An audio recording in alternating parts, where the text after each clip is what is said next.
Jesus me is I know, for the Bible tells me so. You want to wait. Yes, he does as me. Yes, he does as me.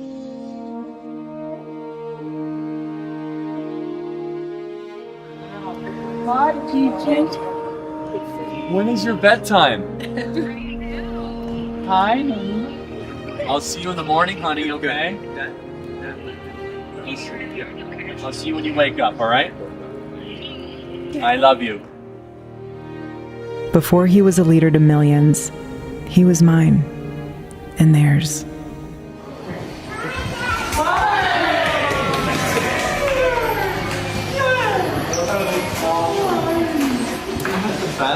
I have to say this without getting emotional, but I'm very proud of my husband, and I know many of you are too. Well, I've never met anyone quite like her. I remember I called Tyler and I said he's gonna have to find talent somewhere else. And Tyler was trying to coach me down because he said that she was way out of my league. And he's still right, by the way. I mean, my wife is the best person ever, and she's a patriot and she's a believer. We don't want to have to be accountable to God when this life passes. And he asks, why did you not trust in me and not fight evil? For young people out there, if you want to find meaning, find something worth taking responsibility for. Yeah, it's been a fun journey, fun ride. It's just getting started.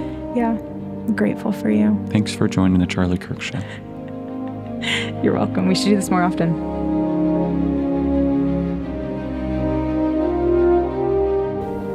He was 18, no money, no map, only a call from God. My political journey was in the midst of the Obama craze in Chicago. As someone who was generally conservative, I realized this generation, millennials, is going to be the most progressive generation in history if we don't do something about this. We're active in about 15 campuses, and we're growing very, very quickly. And keep in mind, this is not just a flash in the pan movement. We're going to become an institution to give them the power and the confidence to stand up and let their voice be heard. I was 18, no idea what I was doing, no connections, no money, unlimited energy, enthusiasm, and I actually thought this was possible, which was kind of crazy if you think about it. Bill was one of the first people to believe in us at Turning Point USA and believe in me. After he heard me speak, he said, "You can't go to college." I said, "Who are you exactly?" He said, "Whatever you're doing, it's going to be bigger." He said, "You're going to start a youth organization that's going to catch the whole world on fire." Only in America can a young man with a dream change the world. So starting in that garage in Lamont, Illinois, that Bill had for us at 217.5 Illinois Street, and growing from that forward was a battle. So the first year, you raised $20,000, which at the time was an unbelievable amount of money, right? We didn't have an office, we didn't have a staff. It was just me just traveling the country doing this, pure grit, pure energy. And I was driven by core ideas and core principles that we should be thankful, not angry, to live in this country. Would you agree? We should be thankful. We should be kissing the ground and saying we are the luckiest human beings ever to exist, that we are able to live in this country at this time. America is the greatest country ever to exist, period, bar none. Is the greatest country ever to exist, right? He loved debate because he loved the truth, and the people on the other side of the table because they all were made in God's image. So I go to college campuses and there's a lot of error. We're all sinners. We are all live in error. We as Christians are called to go into the public arena to correct error with truth. I'm far more interested in what God wants of me than what I want from God. I have the greatest job in the world. I couldn't be happier. Every day I feel as if what I'm saying, what I'm doing is making a difference. To be perfectly honest, I love the debate. I love the exploration of ideas. I think dialogue is a gift given to us by God. Prove me wrong. I have no notes. I have no AI. I have nothing. Tell me why you're correct. For 3 hours, I will sit there and everyone will watch. It's a gladiatorial match for the best ideas of the West. And their needs changed him, and he changed them. You see, you're being called upon to be a leader, let's say, that's not merely political. That's why my understanding of it. Correct. It's an enormous responsibility. Enormous.